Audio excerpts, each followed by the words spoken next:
on both sides of the ball. You see here their offensive coordinator Clint Kubiak is now the head coach of the Raiders. Star running back Kenneth Walker, who was Super Bowl MVP, now plays for the Chiefs. You see their assistant GM is now the GM of the Minnesota Vikings, Nolan Teasley. So they have a lot to address this off, or they had a lot to address this off season. But you know, they figured out who they needed to keep and who they wanted to build around. And Sam Darnold is going to be the quarterback there again, Mina. He had success in his first year, obviously, in Seattle. It went well for him, went well for them. But with all these changes and a new coordinator, what's the most important thing he needs to do to continue his progression there? Yeah, I think for Brian Fleury, the new offensive coordinator, the job is something that Clint Kubiak did his best at, but at times it was a little bit up and down in terms of Seattle's offense, and that's keeping Sam Darnold out of 3rd and long. Obviously, that's true of any quarterback. It's harder on 3rd and long, but especially true for Darnold, who on 1st down was a top 10 quarterback in QBR, 8th league-wide. But then on 3rd down, not just 3rd long, he dropped to 26, which was the biggest delta of any quarterback outside of Cam Ward league-wide. And there's plenty of reasons for that. You know, the Seahawks offense, pretty play-action-centric, which is obviously easier on early downs. Darnold himself has always been somewhat inconsistent against pressure, which is likely to increase again as the downs go on. But I think for Coach Fleury, finding a balance between efficiency and explosiveness on 1st and 2nd down is so important to getting the most out of Sam Darnold. And that starts with the run game as well, which is going to look pretty different with Jerry and Price. Normally, I would laugh at a nobody believes in us, I have a chip on my shoulder gimmick from a Super Bowl champion. In this case, it is incredibly valid. The Seahawks are on the short list for most disrespected Super Bowl champions of my lifetime. I think the Eli Giants are on that list twice. I think that the Von Miller, Peyton Manning Broncos are on that list. But it feels like the day after the Super Bowl, we started a new conversation about everybody but the Seahawks. And we've glossed over the fact that in the Super Bowl, they had a 50% pressure rate on Drake May. That they hit the ball carrier in the backfield over half the time. One of the best postseason performances in both regards in the history of the NFL. Last year, regular season, 2nd best pass defense per play in the NFL the entire season. Defense, best at limiting explosive plays on the ground. They're an unbelievable team. They didn't lose that much. And the fact that we just moved on from them and started talking about the Rams and all these teams we're going to talk about later is disrespectful to everybody. Having said that, I'm picking the Rams to win the NFC. It's going to be hard to move on from Seattle because they're going to be just fine offensively. I did make some calls before I came to the show, a little bit of intel on Seattle. More motions and shifts in the offense. They will have that with Brian Fleury. I'm told that Sam Darnold's really comfortable with that. Rashid Shaheed, we know he's fast. He had a major spring, I was told. He and Sam Darnold hitting it off. They're going to give him more. Some of those routes you saw that Jackson Smith and Jigba was running so well last year, he'll still do this, but they're going to give more short to intermediate stuff too to Rashid Shaheed. He's going to be a big-time player for them.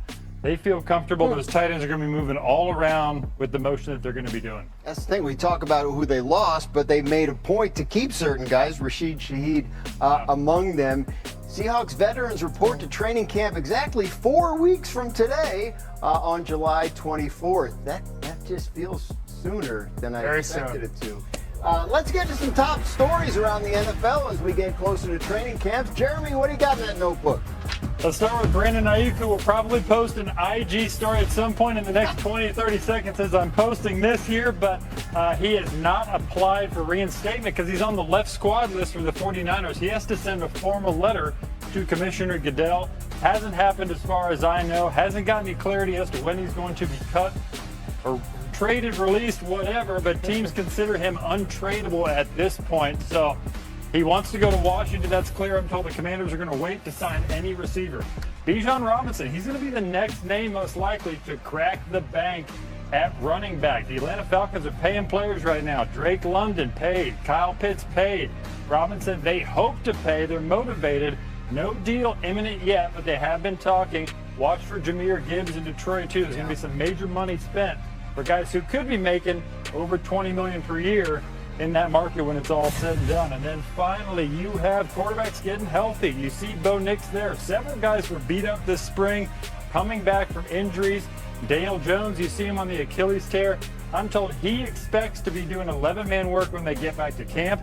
Bo Nix, Denver expects him to be full go when they get back to camp in late July. You see Patrick Mahomes, that's a little more fluid just because of the severity of that injury, but they are leaning into him potentially playing week 1. He's progressed really well, so I wouldn't put anything past him as far as what he can handle when they report to camp. Mahomes would like to get the Chiefs back to the Super Bowl. Of course, the last time they played in the Super Bowl, they lost to the Eagles, and who had a monster defense at that point. They've changed a lot on the defensive side of the ball, have the Eagles, since that time. And since last season ended, in fact, Jalen Phillips and Nakobe Dean are gone. They traded for pass rusher Jonathan Grenard.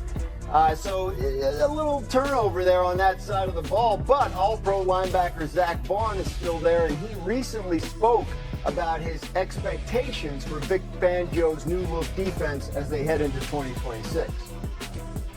I feel like he's taking things to the next level this year.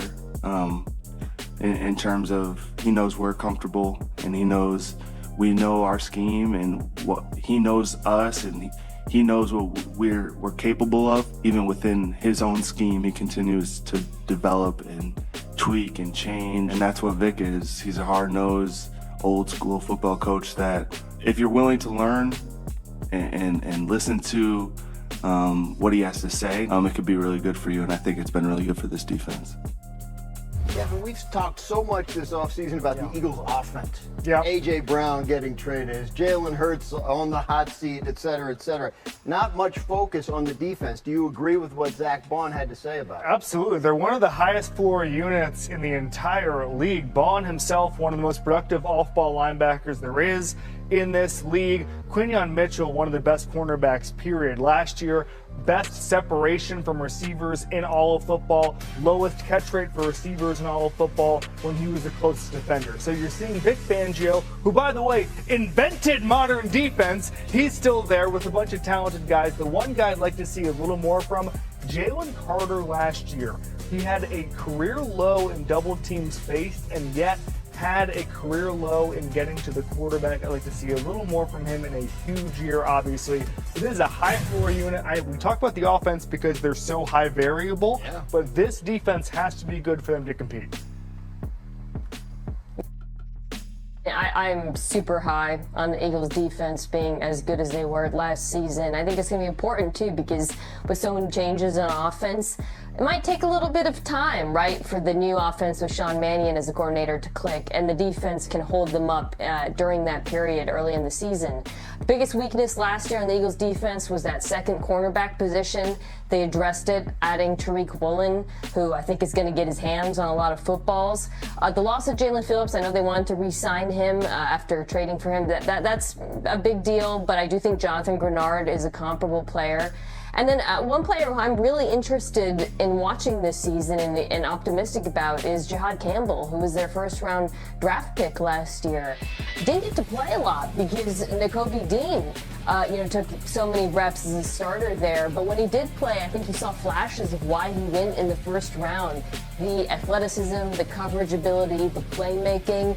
And that's a position where more often than not, it does take a second for